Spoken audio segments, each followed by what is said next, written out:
I need you to listen to me very carefully. Leaving a narcissist is saving your life. Leaving a narcissist is saving your life. I don't think people understand just how serious being with a narcissistic partner or friend or parent or relative is. When I was in my narcissistic relationship, I was a shell of a human being. And people can attest to this. Like my whole life, before I met my partner, I was really lively. I was really passionate. I had lots of ambition. I had lots of life, lots of spunk, lots of sass. I was just a very passionate, lively person. Me, during my relationship, I was unrecognizable. You know what happened in my narcissistic relationship? I'd look in the mirror and I couldn't recognize who was staring back at me. My skin broke out in eczema, head to toe, acne. I had gut issues. I couldn't sleep, or I had to sleep all the time. I had zero self-confidence. I had zero belief in myself. I had zero direction in my life. I had zero understanding of who I was and where I was going. Leaving my partner, my narcissistic partner, saved my life. And if you are in a similar situation, I need you to hear me say that. And I need you to accept that, because I did not want to accept it. And so many of us that are trapped in narcissistic trauma bonds do not want to accept that we have to leave that partner. You want to know why? Because people that stick by narcissists are hyper empathetic. I was always the kind of person that felt bad for people. I always felt bad for the villain. I always felt bad for people to the extent that if I saw someone walking on the street and they looked like they were sad, I wanted to hug them. Like, this is just the trope, the kind of person that gets sucked into these types of relationships. You feel so deeply. And I know the word empath is overused in our discourse today, but like, that's what an empath is. And maybe more people are empathetic, hyper empathetic than we would originally imagine. But if you can actually feel someone else's pain, you will easily make excuses for them. Oh, you know, his childhood was so bad, or her childhood was so bad, or they had this trauma, so of course they're going to react like this, and I just need to give them some grace. I need to give them some time. They told me they could change. They've made a little change. It's been progress. No, these are all lies. These are all lies. They're not going to change to the extent that you need them to.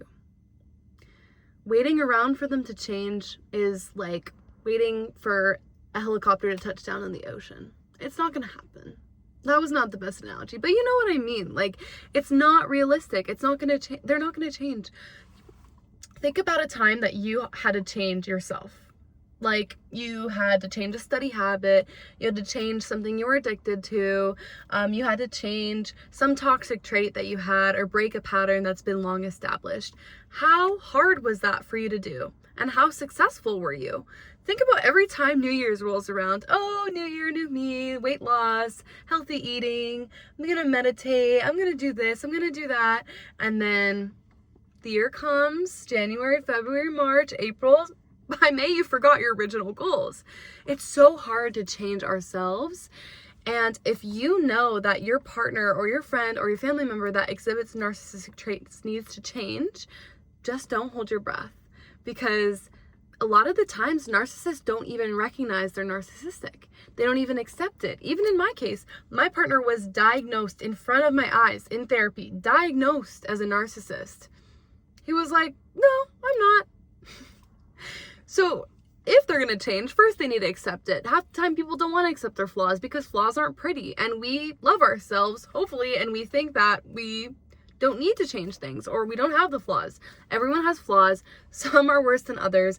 And the biggest flaw in a narcissist is they can't even identify their flaws. They can't even identify the growth that they need to do, because that's what narcissism is. I am the best. I am the brightest. I am the smartest. I'm the most deserving.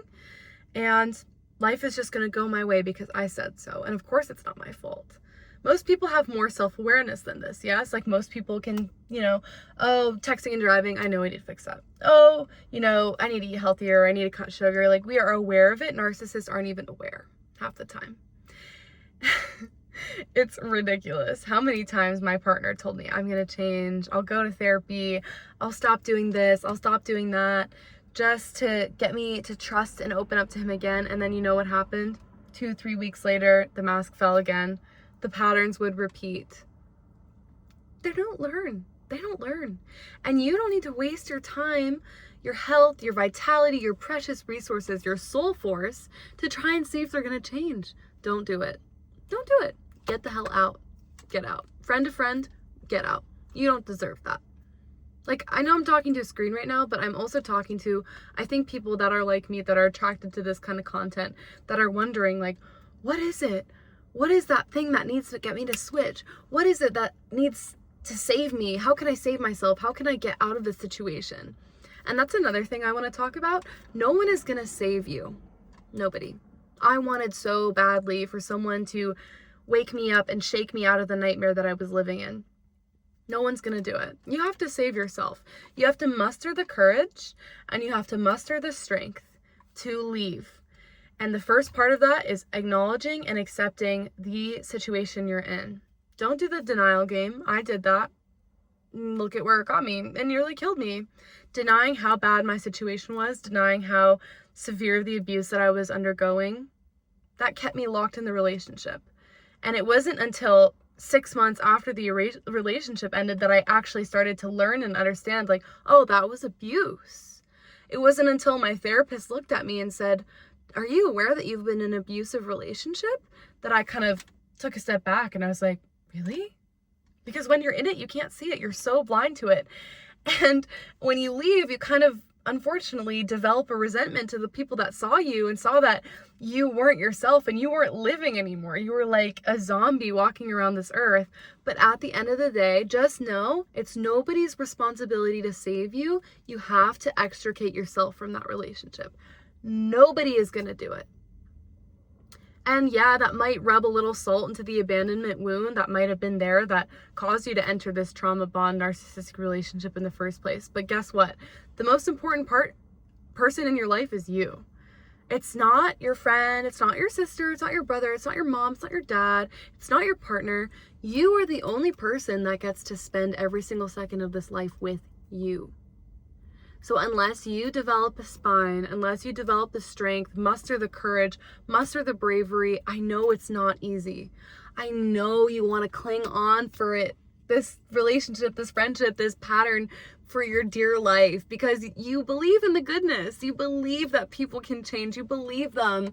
You believe they're going to go to therapy, that they're going to stop talking down on you, that they're going to stop shaming you in public, that they're going to stop dismissing you.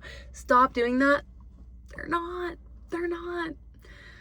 And guess what? A lot of fears of people that leave narcissistic partners, a common fear is, oh, well, they're going to be better for the next person.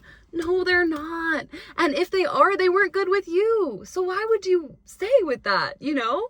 And I know I'm getting really like worked up and hyper about this, but it's coming from a good place. I wanted that person in my life. It wasn't accessible for me. It wasn't in my path to have someone save me. I had to learn that myself. And the best way for you to end it is to leave. Like, if, let's say, you're in the relationship and someone sees that you're in there and they say, I'm going to stop talking to you if you continue seeing this person. Who knows? Maybe that could be more isolating. That's something I had to come to terms with, make peace with. Like, maybe people in my life were too scared to say that because it would have been more dangerous for me to be completely isolated alone with that person. You know, there's a lot of different ways to spin it. But at the end of the day, the core message is you have to save yourself. Life is not worth living in a situation that is so hyper toxic like that. That, like I said in my last video, that is not love. No matter how many times this person proclaims to love you, no matter how they're sweet talking you when you've left them, how they're trying to get you back in their grasp, how many flowers they send you, how many apology texts, how many spam calls. No, they don't love you.